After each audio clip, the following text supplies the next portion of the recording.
Donc bonjour tout le monde, j'espère que ça va bien. Aujourd'hui, j'ai décidé de faire une vidéo que je trouve vraiment importante. Pour moi, je me suis tout le temps dit que j'allais le faire quand j'allais être capable de le faire. Puis je me sens prête vraiment comme... Je vais pas pleurer ici. Je me sens prête vraiment à le faire, pour vrai. Puis, fait que c'est ça. Dans le fond, cette semaine, c'est la semaine des sensibilisations aux troubles alimentaires. C'est la semaine... faite pour justement parler des troubles alimentaires, de sensibiliser le plus de monde possible. Pour quelqu'un qui en a vécu un durant environ 2 ans, je peux vous dire que je suis quand même bien placée pour parler du sujet. Je pense que c'est vraiment pertinent qu'on ait plus de personnes qui en parlent parce que c'est tellement quelque chose qui est difficile à expliquer. Pourtant, quasiment 33% des jeunes filles en ont un ou vont en avoir un au cours de leur vie, c'est quand même beaucoup. Fait que pour moi, je trouvais ça vraiment important que je le fasse, que ça soit dans 5 ans, que ça aurait été 6 mois après. Là, c'est là que je me sens prête à le faire, fait que c'est aujourd'hui que je le fais. Avant de commencer la vidéo, je vais juste m'assurer qu'on soit tous sur la même longueur d'onde. Je vais parler des sujets vraiment délicats. Je parle quand même d'un trouble alimentaire, c'est une maladie mentale. Donc, je vais juste m'assurer que les personnes qui sont présentement fragiles, qui ont peut-être un trouble alimentaire, qui en ont déjà eu un, je vous déconseille, s'il vous plaît, d'écouter la vidéo. Je vais avoir des images, je vais avoir des trucs qui m'ont arrivé, puis je veux pas décourager personne. Fait que, selon moi, c'est pas nécessaire que vous l'écoutez. Moi, je fais vraiment ça pour sensibiliser du monde qui en ont pas nécessairement un, puis qui ont de la misère, de la difficulté à comme comprendre c'est quoi qui se passe dans notre tête pour que ça nous arrive, puis comment ça arrive, puis qu'est-ce qu'on peut faire. Je vais commencer par vous expliquer dans le fond, moi, comment je l'ai vécu, puis comment comme je voyais la nourriture, comme juste pendant, pour que le monde comprenne un peu comment je me sentais, puis pourquoi ça partait pas facilement. Dans le fond, admettons que quelqu'un a une phobie, je sais pas, t'as peur vraiment des requins. C'est comme si je te mettais dans une cage. Oui, t'as une cage, mais t'es quand même dans un océan avec des requins. Je sais pas si vous comprenez. C'est vraiment une phobie. Comme je me rappelle, je voyais, admettons, une assiette de frites ou whatever. Là, je devenais anxieuse, j'avais de la misère comme juste à penser de manger ça, j'étais comme... Pour moi, c'était une montagne, là.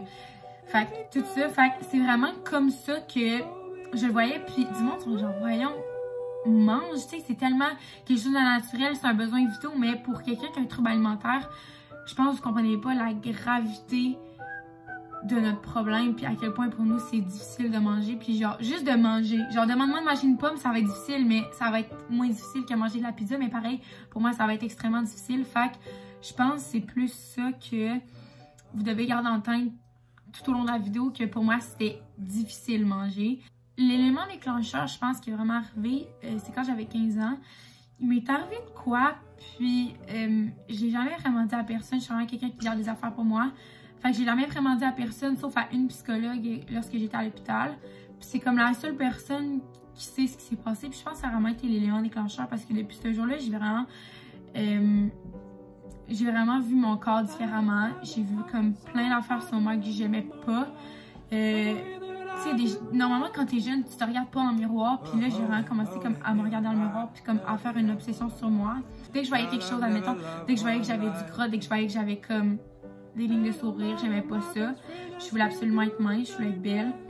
C'est ça, je pense que ça a vraiment été ça, l'élément déclencheur. Les trucs un peu, je pense, qui ont fait en sorte que j'ai développé ça aussi, c'est pas seulement ça. Tu sais, ça, c'est un élément déclencheur qui s'est passé dans ma vie, qui a comme été un choc. Mais je pense que c'est à force de me comparer aux autres. J'étais vraiment quelqu'un qui se comparait aux autres. J'ai été dans une école de filles pendant 12 ans. Depuis que je suis née, j'ai grandi avec des belles filles. C'est vraiment facile de se comparer quand t'es dans une école de même où est-ce que c'est de la performance, que toutes les filles legit sont belles, là, c'est des belles filles. Ça, puis aussi, là, je dis vraiment pas ça pour mettre le blâme sur elle parce que God knows que ma soeur, c'est ma meilleure amie, j'ai dit tout, puis j'aurais probablement eu un trouble alimentaire seulement de me comparer avec les autres filles, mais aussi ma soeur était mannequin, puis ma soeur c'est vraiment une belle fille, et puis je me le suis fait dire il y a pas longtemps, la personne me dit ta soeur est complexante, puis ça m'a marqué parce que comme c'est vrai, genre j'ai une belle soeur, puis j'ai tout le temps été un peu dans son ombre de dire ça mettons j'arrivais dans un party whatever, c'est la soeur à Flo, et non c'est Frou. Fait que j'étais vraiment comme, j'ai tout le temps eu l'impression de passer deuxième, puis je trouve vraiment que d'une certaine façon ça m'a affectée parce que j'avais tout le temps l'impression d'être dans l'ombre de quelqu'un. Je pouvais comme jamais être moi, puis j'ai jamais comme été connue pour la fille que j'étais, mais tout le temps avec la sœur de Flo. Fait que je pense aussi que ça m'a un peu shaké, puis que ça m'a comme, j'étais comme, oh, je suis assez belle, je suis autant belle qu'elle, est-ce que le monde va m'aimer autant? Fait que j'étais vraiment insécure par rapport à ça, mais là, si Flo te regarde ça, je t'adore, puis c'est vraiment pas de ta faute, là, genre, j'aurais pas aimé que tu sois laide, puis que personne t'aime, c'est vraiment pas ça. Mais tu sais, c'est quand même une cause qu'il faut comme prendre en compte. Donc, je vous rapporte à mon année de secondaire 4, on est en 2018.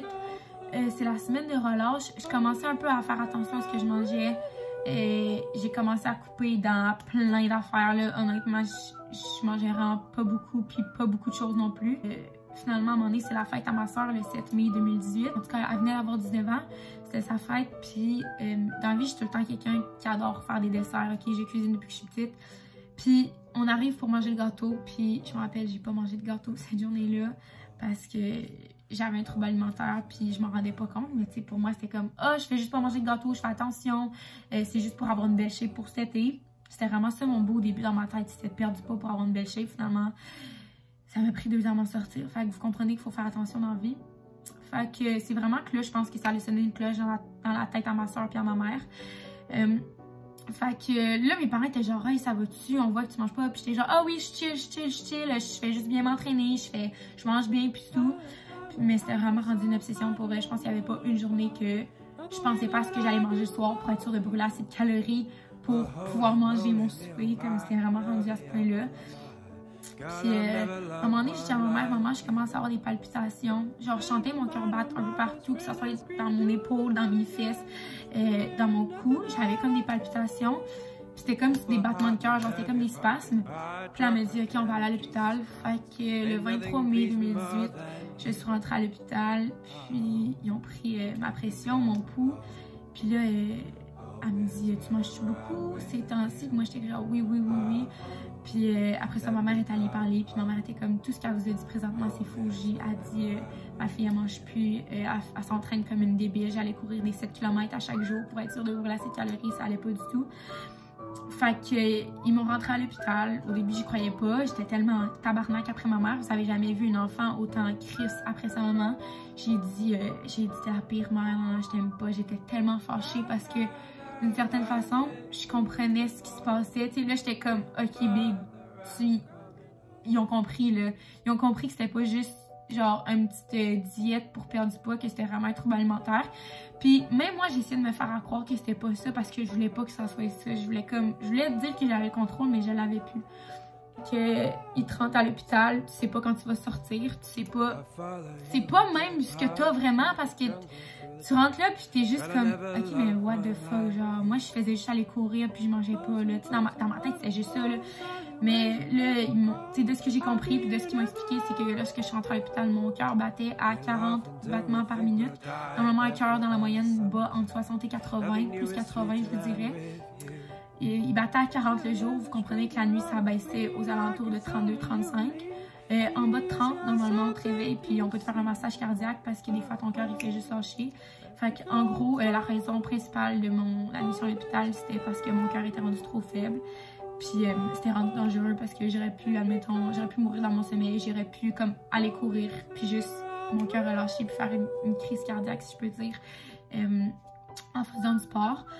Fait que c'est vraiment ça qui m'a admis à l'hôpital. Puis par la suite, je suis restée 3 semaines au CHUL, dans un lit. Je ne pouvais plus bouger. Je pouvais bouger, mais je pouvais plus aller marcher. Je pouvais même pas me lever pour aller chercher de quoi. Il fallait que je sonne. La seule chose que je pouvais faire, c'est aller aux toilettes, me brosser les dents. Puis même à ça, il fallait que je sois assis. Fait que c'est ça. Après ça, on m'a mis un plan alimentaire. Il fallait que je mange des repas d'hôpital. De un, je voulais pas manger. Puis en plus, si tu me demandes de manger un repas d'hôpital, c'était extrêmement difficile. J'avais des énormes portions. Puis j'avais jamais faim. Parce que quand tu as un trouble alimentaire, t'arrêtes de manger. Fait que ton estomac il se rapetisse. Après ça, t'as plus faim. Juste comme, même moi, quand je mangeais pas, mais j'avais juste plus faim. Fait que là, il fallait que je réapprenne à manger. Il fallait que je fasse confiance à mon corps. Il a fallu que je laisse aller puis je sois comme, OK, ben là, t'es obligé de manger, sinon il te gave. Puis je me rappelle, au début, j'étais comme, non, moi je mangerai pas. Puis ils m'ont dit, Françoise, si tu manges pas, on te gave. On passe un tube.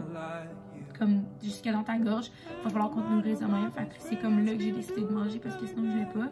Moi, j'avais le droit à aucune visite de mes amis. J'avais juste droit avec ma mère, mon père, ma soeur. Puis tu sais, ils travaillaient pendant le jour, fait que j'étais vraiment laissée toute seule à moi-même. J'avais pas le droit à mon ciel, j'avais pas le droit d'écouter de films. La seule affaire que j'avais le droit, c'est de l'école 1 heure par jour parce qu'ils voulaient pas que je me mette de la pression là-dessus. Puis sinon, je pouvais faire des dessins, du coloriage. Je pouvais pas écouter de musique non plus. J'avais pas le droit à la radio. J'avais le droit à rien. J'étais totalement coupée de tout. La seule affaire que je pouvais faire, c'était penser. Fait que ça a vraiment été difficile aussi parce que j'étais pris avec mes pensées. Mais je pouvais pas aller courir. Je pouvais pas manger. Tu sais, j'étais obligée de comme régler mon problème d'une certaine façon. Fait que c'était super difficile. Puis à un moment donné, je me rappelle, j'étais à mon souper, c'était genre un soir de mai, tu sais, juin, pendant que tout le monde était en train de sortir. Tu sais, c'est la fin de l'école. Moi, j'étais à l'hôpital. J'étais en train de manger ma banane. Puis je vois une de mes amies dans le couloir avec une grosse carte puis des fleurs. Puis là, je me mets à brailler, tu comprends? C'était genre, oh my god, elle a pas le droit d'être là de 1. Je sais pas être émotive là. Attendez, excusez, je suis dans mes fields. Elle est arrivée avec justement une grosse carte puis des fleurs. Puis elle avait pas le droit d'être à l'hôpital, comme je l'ai dit, j'avais pas le droit à aucune visite. Fait qu'elle a juste sneaké dans ma chambre. Elle m'a donné ma carte, elle m'a donné mes fleurs, elle m'a dit on t'aime, on est là avec toi. Puis dans le fond, c'était une grosse carte avec toutes mes amies qui avaient signé, qui m'avaient dit des messages. J'avais des profs qui ont réussi un jour à finir la vidéo. J'avais des profs qui avaient signé, puis c'était vraiment des messages de bonheur, puis du monde que j'aimais, qui étaient genre let's go, lâche pas, front avec toi, parce que tu sais, ils se demandaient j'étais où là, ça faisait comme quand même 2-3 semaines que j'étais plus à l'école, puis tu sais, j'avais pas le droit à mon sel, fait que comme personne qui avait d'explication, fait que mes parents aient à l'école expliquer un peu, puis que les profs passent le message. Fait que ça m'avait vraiment fait du bien là, pour elle, j'avais ça, puis j'étais comme ok, genre I'm not alone, puis pour elle j'ai vraiment eu un soutien exceptionnel de mon école puis de mes amis là-dedans. Ça, j'ai jamais eu comme à douter, genre pour elle, aucun commentaire négatif. J'ai une école super à l'écoute. Ils m'ont vraiment arrangé. Lorsque j'étais à l'hôpital, j'ai été capable de faire mon école. Fait que ça. Mais mine de rien, tu sais, c'était quand même en juin, puis son R4 veut dire examen du ministère de maths, examen du ministère d'histoire. Puis, je dirais qu'en maths, j'ai jamais été bonne, ok? Moi, les maths, ça va pas. Fait que je stressais énormément pour mes notes. Soit que je faisais mon examen de maths en juin, ou je le faisais en reprise avec les personnes qui avaient pris un cours d'été. Fait que j'ai dit que je laissais tomber mes maths pour présentement, puis que j'allais faire des cours avec un professeur privé pour justement finir mes maths dans son R4, puis après ça les passer en juillet à août, pardon, comme avec ceux qui ont eu des cours d'été. Fait que c'est ça que j'ai fait. Fait que tu sais, là déjà j'avais un stress de moi à l'école, tu sais c'était quand même en mai, fait que j'avais comme toute mon année de passé, fait que les profs ils ont dit comme pourrait arrête l'école, c'est vraiment correct, apporte ton examen de maths, on te fait passer tous tes cours, fait que ça j'ai vraiment été chanceuse là-dessus. Okay, j'ai passé 3 semaines au CHUL, puis après ça ils m'ont dit c'est pas fini là, tu retournes pas chez vous, tu t'en vas à un hôpital de pédopsychiatrie, puis là c'était comme... Là, c'est comme, ok, là, t'es admis à un hôpital de pédopsychiatrie. Moi, dans ma tête, j'étais comme, psychiatrie, là, ça va être du monde fou, là. Là, je capotais, écoute, tu comprends, je me suis stressée moi-même plus que ce qui allait arriver. Fait que là, je m'en vais dans un taxi un bon matin, je sais même pas à quoi m'attendre, je sais même pas à quoi ça ressemble, j'ai aucune idée, je m'en vais vers l'inconnu. J'en vais dans un taxi, je m'en vais à l'hôpital Sacré-Cœur, un hôpital de pédopsychiatrie dans le Vieux-Québec. J'entre là, première chose que je vois, attention, risque de fuite. Il est marqué ça sur la porte. Fait que tu comprends, je commence encore plus stressée, plus que je suis comme, j'en sortirai pas, man. Je suis vraiment folle. Fait que j'entre là, puis là, je me rends compte que, il y a d'autres filles comme moi. Il y a des filles avec des troubles alimentaires, il y a des jeunes qui sont là pour suicide, il y a des jeunes qui sont là. J'en avais un qui était là pour homicide, j'en avais une autre qui était là pour gang de rue, j'en avais une qui était là pour schizophrénie, j'en avais, écoute, de tout. Il y avait de tout. Fait que, c'est sûr que ça a vraiment été comme... Ça a comme été un choc de voir que non seulement j'étais pas la seule qui avait un trouble alimentaire, puis tout ça, j'étais quand même contente de voir que j'étais pas la seule qui en avait un. Mais ce qui me stressait aussi beaucoup, c'était... il y avait un gars qui me faisait vraiment peur, qui je vous le cacherai pas, il était là pour homicide quand même. Tu comprends? Quand tu manges à la même table qu'un gars qui est là pour homicide, tu tripes pas. Fait que moi, ça me stressait énormément. La nuit, je dormais pas. Je faisais des siestes le jour justement pour pas dormir la nuit, pour être sûre que rien n'arrive. Comme ça a été le bout, je pense, le plus rough, ça a vraiment été là. Aussi parce que on a augmenté mon plan alimentaire parce qu'il fallait que je reprenne du poids. J'avais quand même perdu comme 25 livres là, de mon poids initial à le poids où est-ce que je me suis rendue à l'hôpital. Fait qu'on a augmenté mon plan alimentaire. Je pouvais pas encore faire de sport. Je pouvais je pouvais à peine marcher, là, genre ils me regardaient voir marcher pour être sûr que je marche pas trop vite. On arrive le 21 juin, je suis à l'hôpital Sacré-Cœur, c'est la fin des classes. Tout le monde a leur partie de fin d'année, puis moi j'étais à l'hôpital. Puis j'ai réussi à avoir une permission spéciale de mon médecin juste pour aller comme voir mes amis. Ça faisait quand même un mois, j'étais quasiment partie. Puis comme personne m'avait vu, fait que c'est comme là que j'ai eu un peu mon premier congé d'hôpital. J'avais le droit à 4 heures de sortie. Fait que je suis sortie, je pense, à 4 heures. J'étais allée voir mes amis avant le party de fin d'année, tu comprends. J'étais allée faire un petit coucou, j'étais assise, j'avais pas le droit de me lever. Puis c'est ça, à 8 h, mon père est venu me reprendre pour que je sois là à 9 h, puis je suis allée coucher là. Fait que j'ai manqué comme toutes mes parties de fin d'année, je les ai manquées. Tu sais, tout le fun de comme, tu sais, l'école est finie. J'ai pas eu ça, moi, en secondaire 4. Mais tu sais, je restais quand même positive, je reprenais du poids, puis j'étais vraiment comme, tu sais, je voulais vraiment m'en sortir. Fait que c'est ça, fait que finalement, c'est le 7 juillet que j'obtiens mon vrai congé de l'hôpital. J'étais en semaine d'essai. Dans le fond, c'est comme une semaine que tu retournes chez toi. Tu as un plan alimentaire à respecter. Tu peux pas faire de sport non plus, mais tu es chez toi. Fait que là, ma mère, il a fallu qu'elle apprenne à respecter mon plan alimentaire. Dans le fond, il était marqué comme 2 protéines le matin, 3 produits céréaliers avec du lait, un fruit. Fait que là, le matin, il fallait absolument que je mange, mettons, 2 œufs, 3 toasts, un smoothie, puis un verre de lait. Si je voulais respecter mon plan alimentaire. Puis si je le respectais pas, c'était simple, là. Il me rembarquait direct à l'hôpital. Il n'y avait pas de chance. Je savais ce que j'avais à faire. Fait que je l'ai fait. Fait que le 7 juillet, je suis sortie de l'hôpital. Une semaine après, c'était ma fête de 16 ans. Là, ça allait bien. Là, je dirais que j'étais vraiment sur une bonne lancée. Je reprenais du poids. J'étais comme fuck off pour elle. Genre, je voulais juste vivre ma vie. Rendu là, j'étais tannée. Ça faisait un mois que j'étais dans un hôpital. J'ai tout manqué mes parties. Je voulais juste comme enjoy mon été de 16 ans. Fait que c'est ça. Fait que ça a été ma fête. J'ai fait un super gros party de fête. L'été s'est super bien passé. J'ai rencontré mon premier chum. Fait que c'est ça. Je suis tombée en couple. Pour la première fois de ma vie, j'ai vécu mes petites expériences de jeunesse comme tous les jeunes doivent le faire. Puis là, tu sais, genre, j'allais bien, mais c'était vraiment difficile parce que je me rappelle, à la fin de mon chum, c'est sa fête, tu comprends qu'on a mangé son repas préféré qui était de la pizza. Moi, ça faisait peut-être 6 mois que j'avais pas mangé de pizza, là. Puis là, je me rappelle, c'est la pizza Domino's, mais tu sais, une pizza grasse, là. Je l'avais devant moi, puis tu sais, je pouvais pas dire non, là. Il y avait toute sa famille, il y avait sa soeur. J'étais genre, oh my god, qu'est-ce que je vais faire, qu'est-ce que je vais faire? Je l'ai mangé, puis je me suis rendu compte que c'est ça qu'il me fallait pour guérir, parce que si j'avais pas été devant la pizza, puis si j'avais pas été obligée de la manger, jamais aujourd'hui j'aurais été capable de manger de la pizza.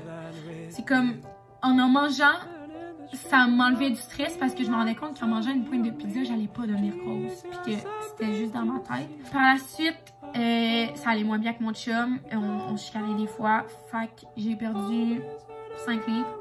Ils m'ont ramené à l'hôpital le 29 août. Puis là, ça allait pas bien avec mon chum. J'ai laissé, je suis restée à l'hôpital jusqu'au 23 septembre. Après ça, je suis ressortie de l'hôpital, ça allait bien. Tu sais, c'est vraiment, c'est ça, là, c'est tout le temps ça. Là. Ça allait bien.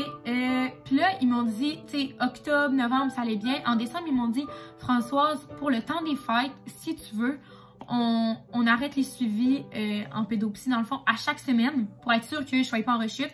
J'avais une pesée, des signes vitaux, OK? Tout le temps, tout le temps. Chaque semaine, genre lundi matin, on me pesait, on prenait mes signes vitaux. Si tout était bien, j'allais retourner à l'école. Si ça allait pas bien, que je sois en jupe d'école ou n'importe où, ils me retournaient à l'hôpital. Fait que ça allait quand même bien. C'est ça, je prenais pas full de poids, mais tu sais, j'allais bien, puis je mangeais, puis je prenais mon plan alimentaire. Fait qu'ils m'ont dit, pour Noël, si tu veux, on arrête les suivis. On va te laisser un mois de congé, dans le fond, du 20 septembre au 20 janvier, puis on va voir comment ça va. Je pensais que ça allait bien été. Finalement, ça n'a vraiment pas bien été. J'ai genre perdu 10 livres. J'ai eu un suivi le, je pense, 25 janvier. Ils m'ont dit, Françoise, ton cœur est vraiment trop bas. Là, on te admet même pas à l'hôpital de pédopsie. On s'en va directement au CHU. Il va falloir que tu te fasses réhospitaliser là-bas. Ton cœur est trop bas, c'est dangereux encore. Alors, pour une troisième fois, je suis allée à l'hôpital. J'ai passé là, 2 semaines au CHU à cause de mon cœur qui était trop bas. J'ai fait encore une semaine à Sacré-Cœur. Là, ça allait quand même bien, j'étais capable. Je me rappelle, ma maman m'avait mis en poutine, puis j'avais mangé de la poutine depuis genre... C'est genre 1 an et demi, j'avais pas mangé de poutine, là, puis j'avais mangé de la poutine, puis c'était bon, je me rappelle. Première poutine que j'ai mangée. Fait que c'est ça. Fait on m'a sorti le 14 février pour comme la deuxième fois, tu sais, j'avais fait mon 2 semaines, une semaine dans Sacré-Cœur. On m'a sorti le 14 février, puis on m'a rentré le 13 avril 2019. On m'a rentré parce que là, ça allait pas. Genre, j'étais vraiment... de un, mon trouble alimentaire, je recommençais à perdre du poids. Puis mentalement, ça allait vraiment pas bien. J'étais triste, j'étais stressée. Ça allait pas du tout pour eux. Fait qu'ils m'ont re-rentré à l'hôpital. Puis là, j'ai passé 1 mois à Sacré-Cœur. Fait que tu sais, Sacré-Cœur, c'est comme l'hôpital, pas de ciel, pas d'amis. T'es vraiment tout seul, t'as les intervenants avec toi. C'est ça. Puis là, vous comprenez que j'ai passé avril, mai à l'hôpital. Là, mon bal s'en venait. C'est en 2019. Fait que c'était mon année secondaire 5. J'avais encore mes maths de secondaire 5 à passer. Là, j'avais comme plusieurs décisions à prendre. Est-ce que je lâchais mes maths? Finalement, j'ai pas lâché mes maths. J'ai finalement réussi mes maths de secondaire 5. Mais il y avait aussi la question du bal. Parce que là, ils m'ont dit, Françoise, si tu reprends pas de poids, tu ne vas pas à ton bal. On te laisse pas sortir même pour ton bal, c'est trop dangereux. Fait que là, ça a comme été comme le déclic dans ma tête. J'ai fait, ok, fou, genre là, ça suffit. J'ai dit, là, c'est la 4e fois que tu es à l'hôpital. J'ai dit, là, c'est ton bal cette année. J'ai dit, tu veux y aller? Ben, fais les efforts pour. Fait que là, je pense que ça a vraiment été ça, comme le bal, là. Genre, je me rappelle, je suis à côté, man. Je me rappelle, j'étais à l'hôpital, puis j'ai essayé ma robe de bal à l'hôpital. Parce que j'étais à l'hôpital, puis mon bal était genre dans 1 mois, puis je pouvais même pas sortir. J'avais même pas encore de congé pour pouvoir sortir. Fait que c'est vraiment là que j'ai décidé, j'ai dit, ok, je vais aller à mon bal. J'ai frappé mon mur, je pense, puis que c'est là que j'ai vraiment réveillé. Puis je me suis dit, ok, frou, genre, ça fait littéralement 12 ans que t'es à GM. T'attends ton bal depuis le début. J'ai dit, là, ça suffit. J'ai dit, là, c'est trop, là. J'ai dit, genre, je peux juste plus vivre de même. Fait que, j'ai recommencé à prendre du poids. Excusez, je vais pas pleurer, ça me gosse. J'ai recommencé à prendre du poids. Ils m'ont laissé sortir peut-être 3 semaines avant la fin de mon secondaire 5. Fait que je suis retournée à l'école. J'ai fini mes chimies physiques. J'étais dans le rush, je m'en foutais, je voulais juste passer. Les profs ont vraiment été fins aussi parce que même à ça, je sais pas si j'aurais passé. J'ai passé mes maths de secondaire 5. J'étais vraiment contente. Puis je suis allée à mon bal. Je suis allée à mon bal malgré tout. Puis tu sais, je me rappelle au bal, la journée de mon bal, j'ai essayé ma robe, puis je me suis mis à broyer. Je me trouvais pas belle, puis j'étais genre, au moins Chris, tu l'as fait, tout arrivé. Puis c'est ça, je suis allée à mon bal, puis là ça a comme commencé à bien aller, tu sais. J'ai comme, ok, frou, je t'ai fait, genre, le bout plus dur est fait. J'ai dit, t'as repris comme, je pense que j'avais repris 10 livres dans genre le dernier mois. J'avais jamais autant pris de poids vite, mais je m'en foutais.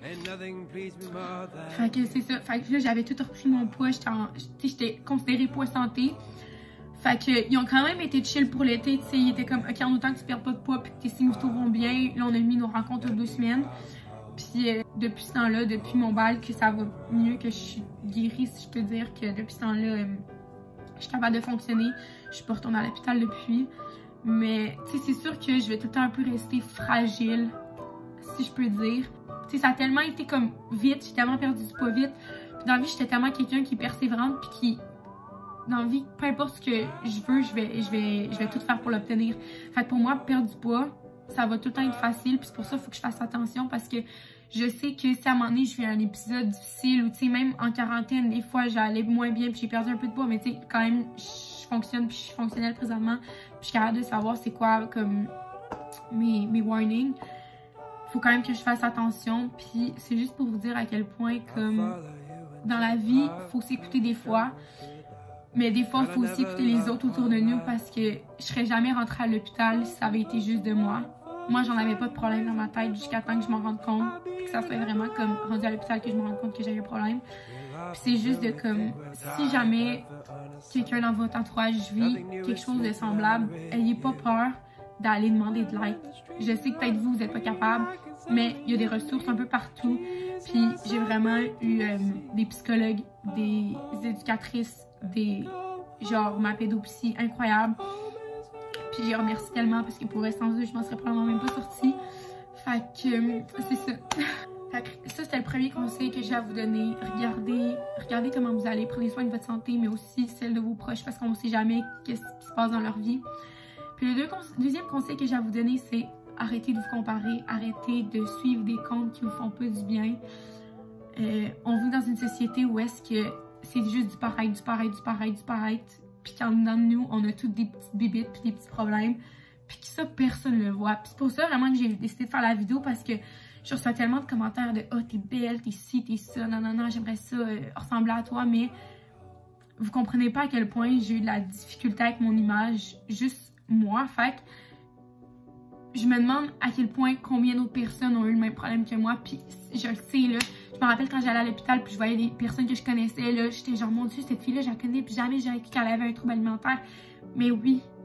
Fait que de juste suivre des comptes qui font du bien, de vous entourer de personnes qui sont positives pour vous, qui vous apportent du bonheur, qui sont pas tout le temps en train d'être négatifs et tout. Puis de juste pas avoir peur de demander de l'aide aussi. Le but de ma vidéo était vraiment de sensibiliser le monde à tout ce que vous voyez sur les réseaux sociaux. C'est pas la vérité, ok? Même quand j'avais mon trouble alimentaire, vous auriez regardé mon Insta, là, personne aurait pu dire « Ah, nécessairement un trouble alimentaire. » Oui, j'étais pas lourde, puis j'avais pas l'air full en santé non plus, mais on ne sait pas ce qui se passe dans la vie des autres. Fait que s'il vous plaît, arrêtez de porter des jugements sur le look de quelqu'un, son apparence, de ce que la personne fait, parce que vous savez tellement pas ce qu'elle vit, puis on a tous nos petits problèmes, puis on a toutes nos épreuves, puis on a toutes nos affaires à régler, puis je trouve tellement ça plate que aujourd'hui, on soit capable de porter des jugements autant vite sur quelqu'un sans connaître aucunement son histoire.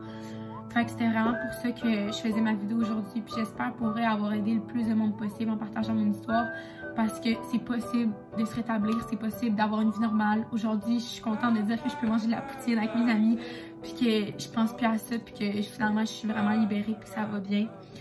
Puis c'est ça, fait que j'espère vous avoir donné une petite dose de bonheur, d'espoir, puis je vous souhaite le meilleur pour 2021.